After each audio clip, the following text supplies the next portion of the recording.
Qu'est-ce qu'on dit? Bonjour la communauté. Tous Bonjour autant à que vous tous. êtes. Comme promis, hein, peu de temps après. Bientôt, ouais. Ouais, bientôt. Bon, voilà, et ça arrive bientôt du coup. Bientôt. Bientôt.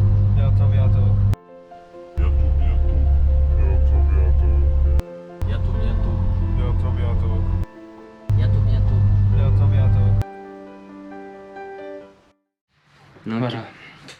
Donc ça y est, nouvelle vidéo. Donc on a dit qu'on referait un point un peu sur tout le logiciel, sur le pack Autotune. Et puis sur d'autres choses encore. et pour essayer de répondre en fait aux questions qui reviennent fréquemment sur les commentaires, savoir les capteurs qu'il faut avec le K-data et tout ça quoi. Donc essayer de répondre au maximum de questions pour éviter de répondre à chaque fois aux mêmes questions. Vu que ça revient fréquemment, c'est que c'est des questions que tout le monde se pose. Du coup, le boîtier K-data, ce qu'on a besoin, en fait ça dépend vraiment de ce qu'on veut faire du boîtier et de sa gestion. On peut très bien juste acheter le boîtier K-data et puis aller chez un préparateur et se le faire préparer, tout régler aux petits oignons, et puis après ça s'arrête là et la voiture elle tournera bien. Oui, dans ces cas-là, il n'y aurait pas besoin ni de sonde lambda, ni de prendre quoi d'autre. Capteur cliquetis, capteur... Enfin voilà, ça c'est vraiment... Ouais, Parce voilà. qu'il y a des vidéos où on dit la sonde lambda c'est obligatoire, enfin c'est indispensable, mais c'est indispensable seulement si vous avez l'intention de faire vous-même la cartographie en fait. Après ça peut servir quand même, c'est une source d'information pas négligeable, hein. Parce que même si la carto elle est toute faite, si vous mettez un manomètre AFR, ça vous indiquera en cas de panne, je sais pas, de fuite d'essence ou une panne de quelconque chose, ça vous donne quand même une indication qui est importante, je trouve. Donc bon, moi je resterai quand même sur le fait qu'il faut quand même investir dans une sonde lambda, même si c'est pas obligatoire, c'est quand même important je trouve quand on se lance là-dedans. Après si on part comme nous à vouloir essayer de créer sa propre carto ou de la générer avec le pack payant, la sonde lambda c'est vraiment la seule source d'information et d'analyse qui analyse notre gestion, si elle est bien ou pas, s'il y a assez de quantité de carburant. C'est vraiment par là que tout passe en fait. Donc si vous voulez faire les choses vous-même, il faut quand même une sonde lambda. Oui, ça c'est sûr. Celui qui fait lui-même, oui, là c'est obligatoire. Parce que le préparateur, lui, il aura certainement sa propre sonde qu'il mettra dans le pot, son capteur cliquetis qui va coller sur le moteur, et puis voilà, il va prendre ces infos-là, quoi. Donc voilà, quoi. Pour ça, après, pareil pour le capteur, du coup, d'ouverture papillon. C'est pareil, en fait, nous, c'est parce qu'on est parti sur une gestion ouverture papillon suivant régime moteur. Donc là, on est obligé d'avoir un capteur avec un potentiomètre. Et du coup, suivant l'ancienneté de la voiture, suivant si elle est équipée d'un vieux capteur comme celle du E30 qui marche pas, et il faut en mettre un autre où il y a un potentiomètre. Ça c'est pareil, c'est ce qu'on a dû changer parce qu'on est parti là-dessus. Oui, parce que la gestion suivant l'ouverture papillon et le régime moteur, ça on avait vu que c'était le mieux pour les moteurs Atmo. Après, il y en a qui passent directement. En fait, si on passe directement en gestion suivant la pression et le régime moteur, il n'y a plus besoin du capteur papillon. Ceux qui passent en turbo, ouais. Là c'est plus quand on passe en suralimentation. Donc c'est pour ça qu'on est parti pour l'instant sur une ouverture papillon et régime moteur. Après, qu'est-ce qu'il y a eu d'autre comme question? Son lambda, capteur papillon. Après oui, c'est par rapport à mettre un AFR de 14.7, ça c'est pareil, c'est dans la table AFR. Ça on peut le montrer. Ouais. C'était où là? En fait c'est comme ça, non c'est dans un injecteur. Voilà, AFR table. Donc en fait, c'est ça qui va tout déterminer le réglage de votre moteur. Si vous lui indiquez 14,7, et ben, il va faire en sorte d'injecter assez de carburant pour que la lambda il lise 14,7 à cet endroit-là en fait. C'est vraiment ça qui est important pour le réglage de l'enrichissement et ouais, le réglage d'enrichissement. Du coup, c'est là qu'il faut indiquer, bah voilà, 14,7. Après, pour des fortes accélérations, en haut c'est du 12,5 qu'on a mis. Et c'est ça que comment dire, quand on va lancer un autotune ou alors un enregistrement pour Les logs. ouais, ou alors les logs, en fait, ils vont comparer à notre table AFR. C'est grâce à ça qu'il va apporter des modifications. S'il a, je sais pas, 15 au lieu de 14, et bah, ça veut dire que c'est pas assez riche, il va augmenter les temps d'injection dans la table d'injection. Donc c'est vraiment là qu'il faut... Il y a un bah, truc aussi qui était pas très clair. On a dit qu'on en reparlerait de ça. Là, la cible AFR et juste en dessous, le 14,7. cible AFR, ça va chercher l'AFR qu'il y a dans la table qu'on vous a montré d'AFR. Ça veut dire, en fait, Si là on met inclure une cible AFR, à chaque fois qu'on va faire un autotune, enfin, c'est pas un autotune, c'est juste lui donner la permission à la sonde lambda de corriger, on va dire, de l'injection. corriger l'injection en fonction de la valeur AFR qui a été enregistrée. Ouais, et ça en roulage normal, sans régler son moteur en fait. C'est juste tous les jours, voilà, s'il y a une petite différence, hop, ça va ajuster. Voilà, ça permet d'ajuster en activant ça. Donc ça, on avait dit qu'il fallait le laisser désactiver quand on règle le moteur pour pas justement que ça fausse les informations. Donc bien désactiver cette option-là. Et d'ailleurs, on peut très bien la laisser désactiver. Si le moteur il est bien réglé, il y aura pas de souci, quoi. C'est juste pareil, une option en plus qu'on peut activer. Et du coup, quand tu l'actives, en dessous, tu as 14,7 qui s'affiche. Ouais. C'est à cause de ça, à chaque fois que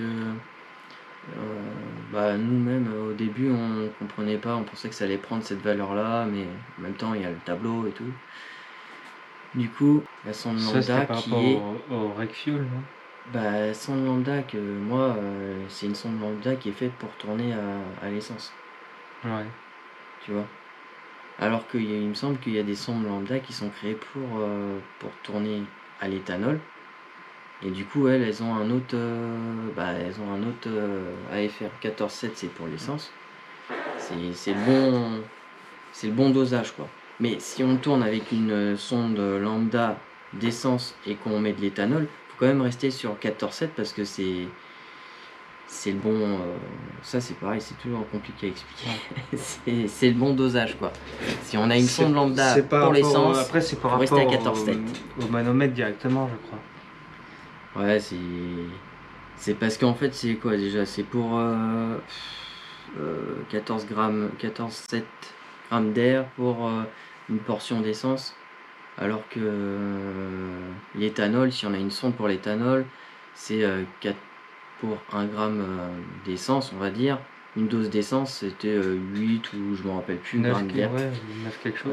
Sauf que faut bien penser que vu que nous on augmente la richesse, on augmente la pression d'essence, et ben on n'est plus en réalité on n'est plus sur 1 gramme d'essence, on augmente l'essence, donc du coup on va plus être sur 1 pour 14,7, on va être sur 1 point quelque chose pour 14,7, et c'est comme ça qu'on va réussir à régler le moteur en fait. C'est vraiment ça, c'est vrai que c'est compliqué, mais bon, si on a une sonde à l'essence, faut mettre 14,7. Voilà. Après, on a remodifié notre petit. Si on fallait revenir aussi sur un point qui nous a été redemandé pour changer la version du logiciel. Ouais, ça c'est. C'est parce que ça a été, même quand nous on l'avait fait sur son ordinateur, ça a été un peu compliqué.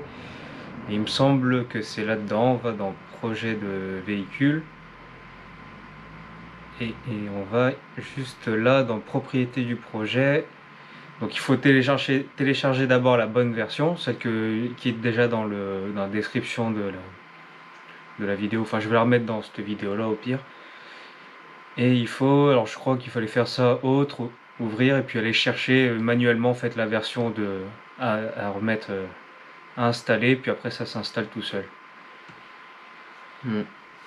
C'est vrai que c'est assez compliqué, mais ça vaut le coup de se creuser la tête parce que du coup en haut on a beaucoup plus de tuiles en fait, c'est bien détaillé, on a injecteur, allumage, tout ça, alors que c'est vrai que l'autre, bah hier j'ai rouvert l'ancienne, et enfin la dernière du coup, et du coup tout est condensé et tu sais plus trop, c'est moins intuitif, donc c'est pour ça que nous on reste là-dessus.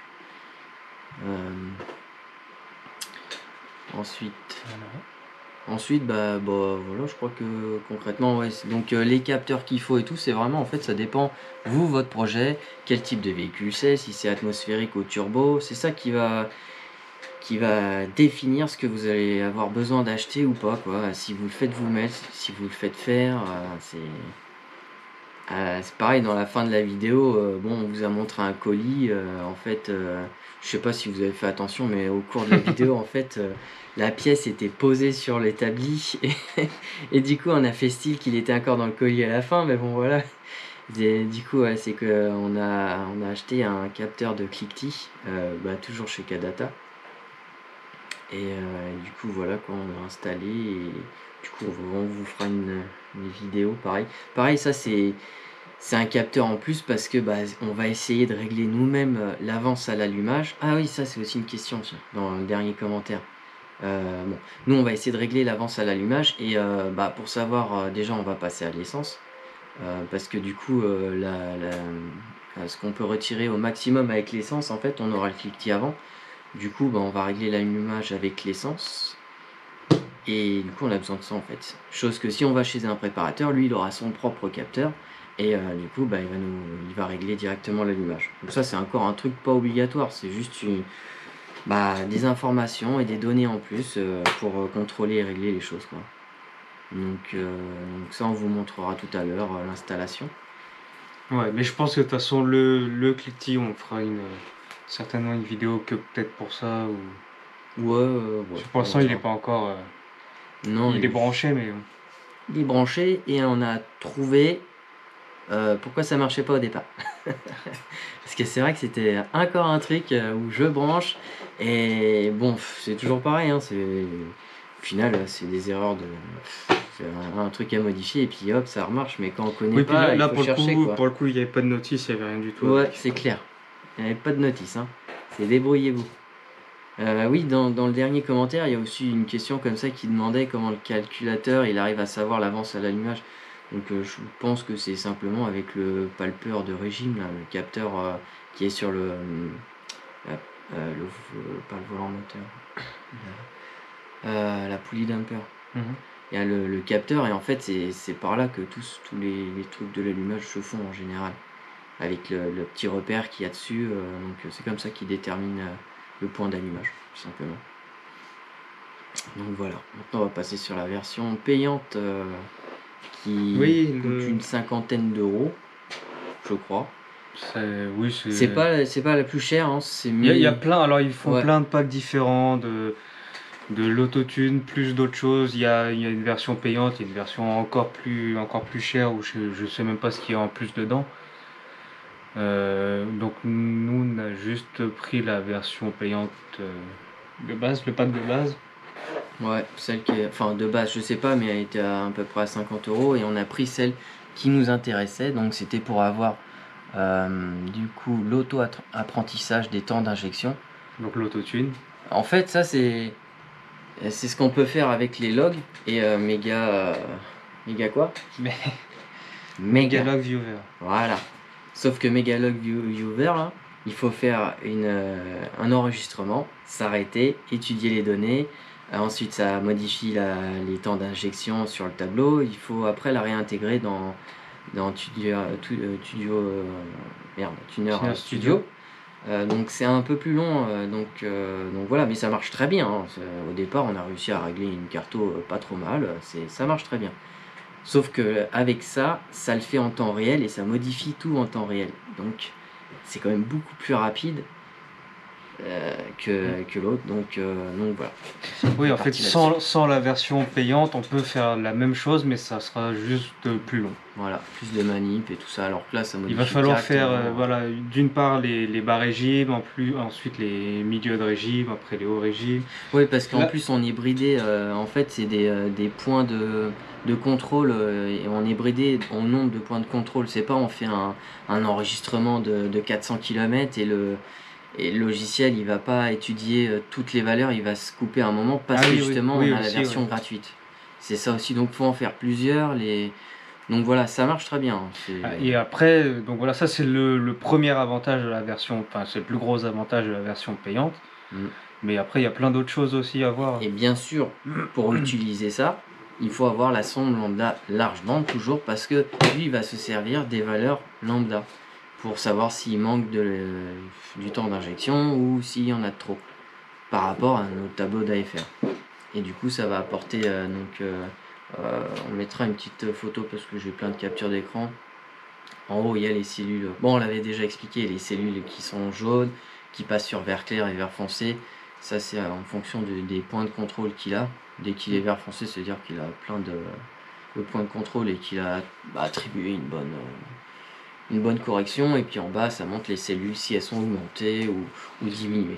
C'est ça. Et une fois que ça a été modifié, même sur la route, bah, à la Ouais. fin, il faut soit on applique les modifications, soit on laisse tel quel. Ou on reset, oui. Moi, par exemple, à un moment donné, j'ai eu un problème sur la route. La sonde lambda, je sais pas pourquoi, elle a décidé d'arrêter de fonctionner. Donc, elle m'affichait que j'étais trop pauvre. Alors, ça m'a enrichi, ça m'a mis du bleu foncé sur toutes les cellules. Et là, je me suis dit, oulala, mince, comment je vais faire? J'ai arrêté l'autotune et puis en fait, j'ai reset la modification qui était en cours pour retrouver ma table d'origine et pouvoir rentrer tranquillement. Puis après, la sonde s'est remise à fonctionner. Donc voilà quoi. Et Ça. donc sur le pack de l'autotune, il y a aussi un truc pour le démarrage à froid. C'est ça? Pas le démarrage à froid, l'enrichissement suivant température moteur. C'est pour. Ça, c'est pareil. Ça, c'est vraiment la courbe pour que le moteur il a un bon enrichissement pour qu'il monte en température correctement. C'est vraiment. C'est écrit, c'est enrichissement suivant température moteur. Parce que s'il est froid, il aura besoin d'un peu plus d'essence pour tourner correctement, sinon il va un peu brouter et tout ça. Ça n'a rien à voir avec le démarrage, faut faire attention parce qu'au départ, moi, je voyais pas du tout les différences entre les tableaux qu'on va Oui, montrer là-haut. Donc ça, en fait, faut qu'il fasse froid et puis pareil, le matin, elle est froide, hop, on démarre l'autotune. Toujours, alors voilà, démarrer Ouais. l'auto-apprentissage et puis hop, le mieux, je crois que c'est de pas rouler comme ça reste au ralenti et puis laisser prendre sa température et ça va peaufiner la courbe tranquillement. Et après faire des essais sur la route pour voir si le moteur, quand on accélère, il roule bien, il répond bien et tout ça quoi. Mais c'est pas là qu'il faut augmenter pour pouvoir démarrer son véhicule quand il fait froid. Du coup, on en parle juste après. Du coup, ouais. Et t'avais quoi Dans la d'autre? version payante, il y a aussi des trucs intéressants et que je me suis servi, c'est pour générer du coup la nouvelle Ah oui. table d'AFR ou Oui, une nouvelle pareil, table par d'injection. exemple, Table d'AFR. oui, table d'AFR. Parce qu'au final, Ce truc-là, Hein. dans outils, générer une Voilà. table, ça c'est un truc qui n'est pas accessible sur la version gratuite. Voilà.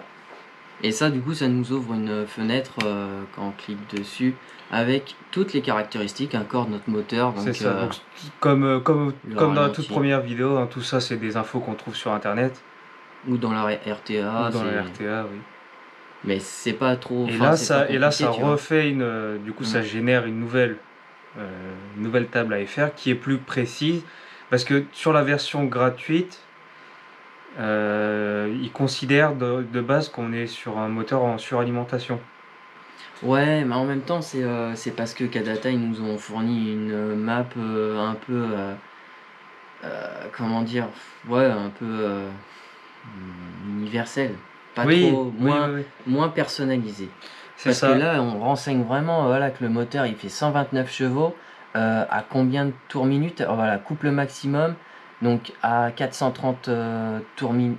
Non, 4300 tours minute, on a le couple. Mince. Oui, t'es pas obligé. Excusez-vous.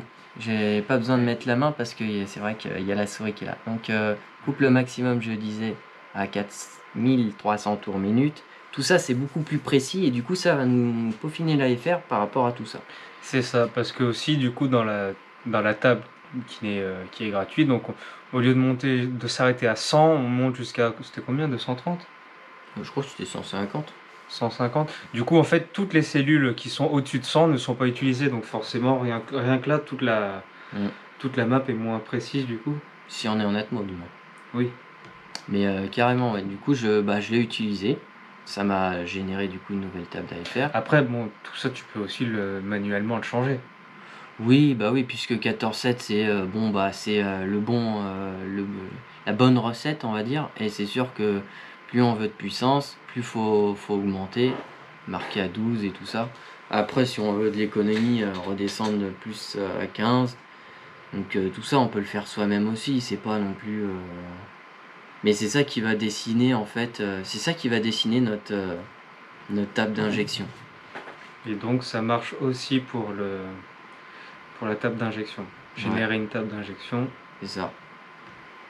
Ah, tu travailles en 3D maintenant, toi? Et bah la 3D, c'est parce qu'elle était pas très jolie. Parce qu'en fait, quand on fait de l'autotune, ça augmente par-ci par-là, et puis du coup, c'est pas lissé. Alors ouais, en 3D, ça permet de lisser un peu la map en augmentant légèrement celles qui sont un peu en crevasse, Ah oui, pour lisser un peu la d'ailleurs, map. en parlant de lycée, tu as accès aussi à ces outils-là, je crois, sur la Celle-là, version. gratuite. Ça, gratuitement, Ouais, tu les as mais déjà? c'est juste que je savais pas m'en servir, simplement. Mais ouais, ça C'est des fonctions de pour lissage, lisser, ouais. c'est ça. On sélectionne plusieurs cellules et puis hop, ça va faire modifier celles qui sont entre, ça va faire un ratio et ça va lisser la map, quoi. Là, par exemple. Bah, celle toute droite, par exemple. Bref, essaye, hein, de toute façon, ça. Voilà, tu vois. Bon. Ouais, il faut peut-être sélectionner plus.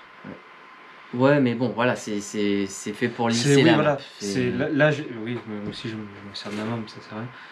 Là, j'ai lissé les 9 cellules entre elles. Donc, ouais, il y a cette possibilité-là où, si on a fait plusieurs autotunes, qu'on a une map pas trop sale, et ben on se met sur la 3D.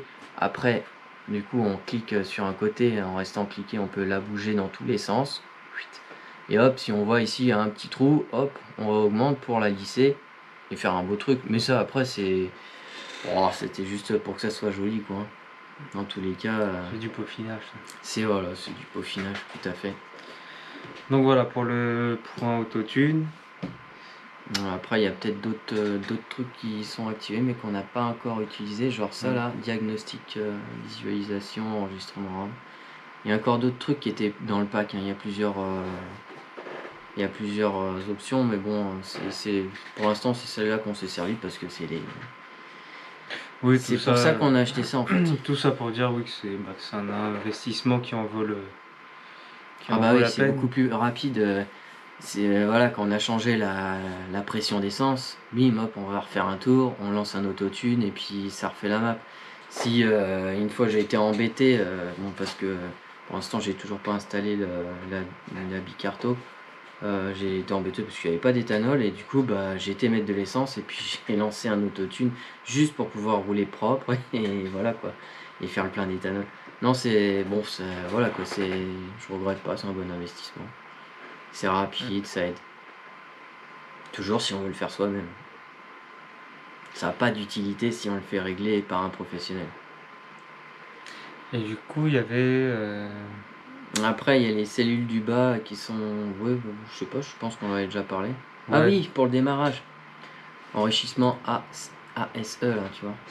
Température. Tout ce qui reste activé, tout ce qui est en vert, en fait, c'est des fonctions qui sont en route. Donc, quand on démarre le matin, enrichissement, Là, c'est oui. température Là, moteur, c'est se pas met en en vert vert. parce que là, On n'est pas connecté. là, l'ordi n'est pas connecté. Du coup, ça reste allumé tant que Et ça, oui, ça, du coup, ça le faisait pas sur la version gratuite. Je pourrais pas te dire, je me souviens pas ça. Peut-être que ça le faisait, mais peut-être que je savais pas. Peut-être que j'y faisais pas attention. Pour les réglages de démarrage, il faut aller. Alors, il y a plusieurs trucs. Il y a injection d'amorce, injection sur démarreur et enrichissement. Voilà, alors ça, c'est quoi? Injection sur. Bah, il y a plusieurs trucs, ouais, ces deux tables-là. Mais moi, c'est plus l'autre. Voilà. Ça, en fait, c'est. En fait, voilà, quand vous démarrez votre moteur, s'il démarre d'un coup, mais qu'après il cale, et ben c'est ici qu'il faut le modifier parce que ça reste actif 1 ou 2 secondes, ça se paramètre. C'est encore un truc pour enrichir juste les 2 premières secondes pour pouvoir faire en sorte que le moteur il tienne son régime. Donc moi, des fois, je démarre, il tourne et après il cale, bah c'est ici qu'il faut que je réaugmente simplement. Après, s'il démarre pas tout de suite, qu'il pompe un peu, enfin qu'on est obligé de tirer sur le démarreur pour le faire démarrer, c'est du coup injection sur démarreur. Pareil. Mais bon, moi en général, il démarre souvent bien. Bah, c'est juste à chaud qu'il démarre pas bien, donc c'est certainement là-dedans qu'il faut que j'aille voir. Donc ouais, ça c'est vrai qu'il faut prendre du temps pour régler ça. C'est un peu chiant et dur. Et dur, mais bon, ça, je vais y arriver petit à petit. Maintenant, à froid, ça démarre bien. Il reste plus qu'à chaud, à régler quoi. Donc ça c'est pour le réglage du démarrage. Après, Il fallait aussi qu'on vous remonte pour remettre les valeurs des tableaux par défaut. ah oui, Si on modifie un peu trop et qu'on sait plus. Parce qu'il n'y a pas de. Il n'y a pas de bah reset. les tables, si tu faut faire une sauvegarde de ça. Moi c'était surtout Les les tableaux. courbes. Ouais, les courbes. Les courbes de démarrage à froid, en fait, j'avais vu que je savais pas faire la différence entre enrichissement et tout ça, j'avais modifié un peu partout et au final, c'était la catastrophe parce que c'était nul. Et je me souvenais plus du tout parce que bien sûr, j'avais pas pris de photo ni d'impression écran et du coup, bah voilà, quand je me suis mince, comment on fait et tout. aller dans Aide. Non. Fichier, il y a un truc en fait, ça ouvre. Ouais, aide, ouais, peut-être aide. Oui, c'est aide. Ça va t'ouvrir en fait un document. Je crois que c'est pas Word. Oh, ça ouvre Ah ouais, voilà. en fait tout le manuel. Manuel de 200 pages. C'est ça, de 200 pages. Et puis là, on peut retrouver donc les courbes qu'il y avait d'origine, quoi. Enfin, moi, en tout cas, ils correspondaient à ce qu'il y avait d'origine. Donc, il y a toutes les courbes. Oui, après, il faut espérer que ce soit pas un manuel pour tous les cas data, mais. Je pense que c'est un manuel pour tous les cas data. Mais après, en soi, le démarrage à froid, il n'est pas différent d'une voiture à une autre. Donc ils doivent te mettre un truc basique et c'est pour ça d'ailleurs que ça marchait pas et qu'il faut le régler toi-même. Ouais. Donc voilà, on peut rechercher les courbes d'origine pour repartir d'un truc qui avait un tant soit peu de cohérence. Donc moi j'avais tout remis comme c'était puisque voilà quoi, c'était un peu pour un. Ouais. Sonde de température. Ouais, il y a quelqu'un qui a une température d'air. Sonde de température. Non, je moteur. pense que ça c'était par rapport à la température d'eau. Tu sais que tu avais mis, pas au hasard, mais tu avais pris dans. Ah, on n'avait pas expliqué ça. Peut-être, C'était dans outils. Bon, on va le redire, hein, de toute façon, on a dit qu'on faisait un point sur le logiciel. Alors, en fait, oui, je crois, c'était calculateur température un peu plus bas. Ouais. C'est à la calibration des capteurs. Voilà. Juste en dessous. Voilà, c'est celui-là. Non, ouais. C'est ça. Ouais, bon, faut pas remplir les choses au hasard, quoi. Ouais. Ici, il y avait un moment dans la sélection 3,25, je crois. 33,25 et du coup, bah, j'avais. C'est ici, je crois. Ah non. Oui, c'est ça. Ah voilà, c'est là. Donc il y a du Mazda, Mitsubishi et tout, et il y a bien Mitsubishi, Eric Schecht. Voilà, il y a 33,25. Du coup, je me suis dit, vas-y hop, je vais mettre ça, et puis en fait, c'était pas les bonnes résistances. Donc ça, pareil, on va dans la RTA ou sur internet, et puis on remplit les résistances à 10 degrés, à 20 degrés, à 80 degrés, et puis voilà quoi. Oui, parce que nous, c'est un 3,20, c'est pas un 3,25. Après, peut-être que si on a ceux qui ont un 3,25, peut-être que c'est le bon. Hein. Ouais. Il y a des chances d'ailleurs. Mais le truc, c'est que si c'est pas les bonnes valeurs, et ben le moteur, il va jamais croire, par exemple, qu'il est à bonne température et l'enrichissement chaud. Bah, froid, je veux dire, et ben il sera toujours activé, alors que le moteur, il est à la bonne température. Donc ouais, faut vraiment prendre son temps et remplir les trucs correctement, Voilà. quoi. Et ça, c'est pareil du coup pour la table d'allumage. Parce que dans une des premières vidéos, on avait changé la table d'allumage. Et il y en a qui nous disent, bah du coup, il suffit pour paramétrer le Kadata, il suffit de rentrer une table AFR. La table d'injection, il n'y a pas besoin puisqu'elle va se faire par rapport à la AFR. Et il faut rentrer aussi une nouvelle table d'allumage. Mais ça, c'est pareil, ça dépend juste si votre table d'allumage, elle est cohérente ou pas. Nous, elle l'était pas. Enfin, c'est du... Enfin, il y avait juste 2 lignes en erreur, sur tout le haut, en fait. Sinon, tout ce qu'il y avait en dessous, ça allait, ça fonctionnait, mais en fait, on avait c'était quoi? Des avances, beaucoup moins d'avances, Oui, tout en en haut, fait, mais il y avait vraiment une grosse oui, différence. dès que tu mettais le pied à fond, bah d'un coup, il y avait plus de, Ouais, ça ça accélérait plus. ralentissait parce que bah, les valeurs, c'était vraiment bizarre. Donc, au départ, on s'était contenté de faire un copier-coller des cellules juste en bas où il y avait une avance cohérente. Et du coup, après, bah, ça marchait, hein. Mais du coup, après, en cherchant sur internet, on avait trouvé le logiciel, enfin, Générateur, le ouais. générateur de table d'allumage. Mais ça, on vous l'a déjà expliqué. Donc, pour régénérer une table d'avance, pareil, avec beaucoup Ouais, ou il de faut rentrer plus de. spécificité du moteur, quoi, qu'il faut chercher et tout, et bien rentrer les bonnes infos. Et donc, bah, c'est ce qu'on a utilisé depuis le début, en tout cas, et il n'y a pas de souci moteur. Il roule toujours et je m'en sers quasiment tous les jours. Donc, bon, et puis, faut quand même regarder hein, si les avances sont pas Oui, oui, parce qu'il avait quand même trop. comparé par Ouais, rapport à la RTA. c'est ça. Faut toujours regarder quand même un minimum, hein. Pas essayer de voir si ça flingue le moteur et pour se dire, ah bah non, c'était pas bon. Ah oui, parce que là, il n'y aura pas de seconde chance. Non, c'est vrai que l'allumage, c'est vraiment le point très. Enfin, non, il Oui, n'y a pas de point plus important, mais c'est vrai que s'il y a trop d'avance, bah, ça peut faire du coup du cliquetis ou je sais pas quoi, et ça peut abîmer le moteur. Mais si tu roules trop pauvre, tu peux aussi fondre les pistons. Si tu roules trop riche, je sais pas ce qui peut se passer. Mais bon, voilà, quoi. Chaque point est important quand même. Il faut toujours contrôler un minimum. Donc, et ça, c'est pour ça du coup qu'on a pris le capteur de cliquetis pour pouvoir le vérifier. Euh, Et d'ailleurs, je peux dire que pour l'instant, on s'en est pas servi. Mais en tout cas, il m'a pas indiqué de cliquetis sur la table qu'on a générée d'internet. Donc ça veut dire que ce qui est fourni, bah ça marche bien et puis c'est tout quoi. hop. Et voilà, donc c'est tout pour cette mise au point sur le logiciel. Yeah! Ouais, on espère que ça aura été clair, on espère pas avoir dit de conneries. De toute façon, si on découvre de nouvelles choses ou qu'on a fait des erreurs, on se reprendra, on fera des points sur le logiciel. Un de ces quatre, ouais. Un de ces quatre, ouais, toujours. Bon, de toute façon, au fur et à mesure, on se sert de plus en plus des fonctions, on essaie de chercher ce qu'on peut faire et tout ça, quoi. Donc voilà, on a essayé de vous expliquer au plus simple, au plus clair, ce qu'on a compris. Voilà, c'est aussi pour ça qu'on a essayé de faire un autre format de vidéo pour que ça soit plus clair à regarder, pour qu'il n'y ait plus merde. Alors, pour qu'il n'y ait plus les reflets et tout ça, pour que ce soit, pour que ce soit mieux. Et puis, ouais, et puis aussi, c'était beaucoup de questions dans les commentaires qui revenaient souvent, donc voilà quoi. On espère que ça va répondre à peu près à tout le monde. Voilà, parce qu'on a décidé de plus répondre aux commentaires.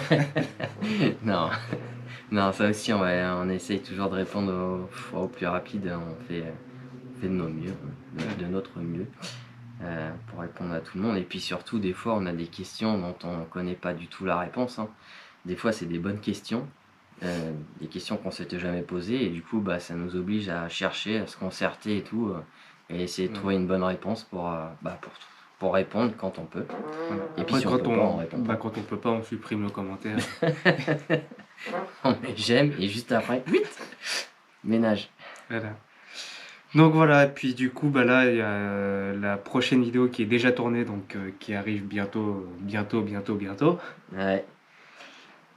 Donc sur la prochaine, là, on fait On fait un point sur la voiture, sur ce qui a été fait, que ce soit l'entretien, les petites bricoles Ouais, parce que c'est une voiture qui roule tous les jours, donc forcément, il y a plein de pièces en caoutchouc, des trucs comme ça. Donc on va vous faire petite visu de tout ce qui a été fait sur la voiture et aussi bah, du coup l'installation des deux nouvelles options euh, bah, sur la voiture. c'est ça, ouais. Donc le principal de l'autre vidéo, ça sera la bicarto, Avec un bouton.